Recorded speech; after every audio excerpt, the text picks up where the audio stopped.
bastante complicado do conflito que parece que está ganhando novos contornos a partir de uma situação, não só de contraofensiva ucraniana, do ponto de vista terrestre, mas esses ataques a aeronaves. Logo depois dos ataques a aeronaves, veio a notícia que esse tipo de situação pode ser tentada também contra a frota russa do Mar Negro.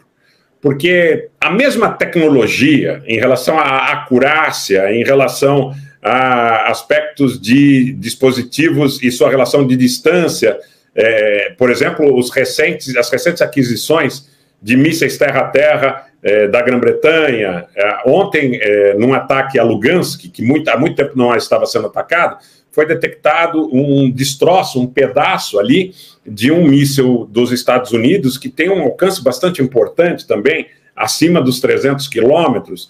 Então, tudo isso que está acontecendo leva o conflito para um novo grau de intensidade. A Rússia está respondendo. Nesse momento, então, as perguntas que as pessoas fazem a respeito da resposta da Rússia.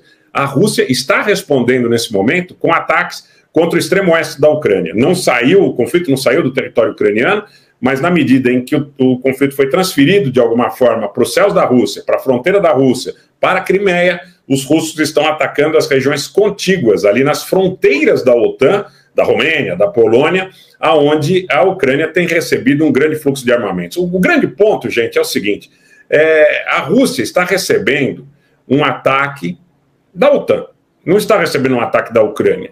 Está recebendo um ataque da OTAN porque a própria Ucrânia, no momento inicial, ela não tinha condição de empreender esse tipo de ataque.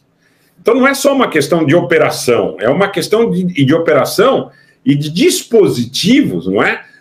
Possíveis para empregar esses ataques. Então, os mísseis, por exemplo, os Estados Unidos diziam que não empregariam mísseis de mais de 150 quilômetros de alcance nesse conflito, inclusive a priori, dizendo que não gostariam que os ucranianos, de forma mais ou menos tácita, atacassem dentro da Rússia. Isso está começando a acontecer.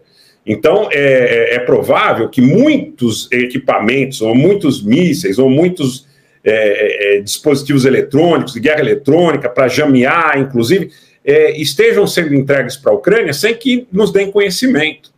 Agora, é fato que a OTAN está, nesse momento, atacando a Rússia por intermédio da Ucrânia.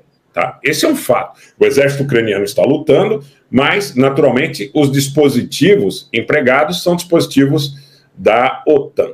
Tá? Então, queria dizer, saudando a presença de todos, inclusive do Mário Lobo, que está achando alguma graça em relação ao fato desses equipamentos pertencerem a membros da OTAN, mas quero dizer para você, mas se informe melhor, porque esses são equipamentos, sim, do arsenal da OTAN. Não são equipamentos, não são armamentos que faziam parte do arsenal ucraniano no momento em que o conflito começou. O arsenal ucraniano, que a priori, a Ucrânia que tinha um exército forte no momento que o conflito é iniciado, mas a grande parte do seu arsenal era derivado do período soviético e derivado do período pós-soviético, onde você tinha toda uma sinergia de construção da indústria bélica entre a Belarus, entre a Ucrânia, entre a própria Rússia. Isso é de conhecimento público. Então, não há dúvida que os equipamentos que estão sendo oferecidos aos ucranianos para que eles possam empreender esse tipo de ataque são equipamentos fornecidos pelos países membros da OTAN com muito do que eles têm de melhor em seus arsenais. Tá?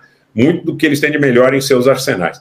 Em relação à questão da utilização de armamento nuclear, eu acredito que isso ainda esteja, ou pelo menos torço para que isso ainda esteja longe de acontecer.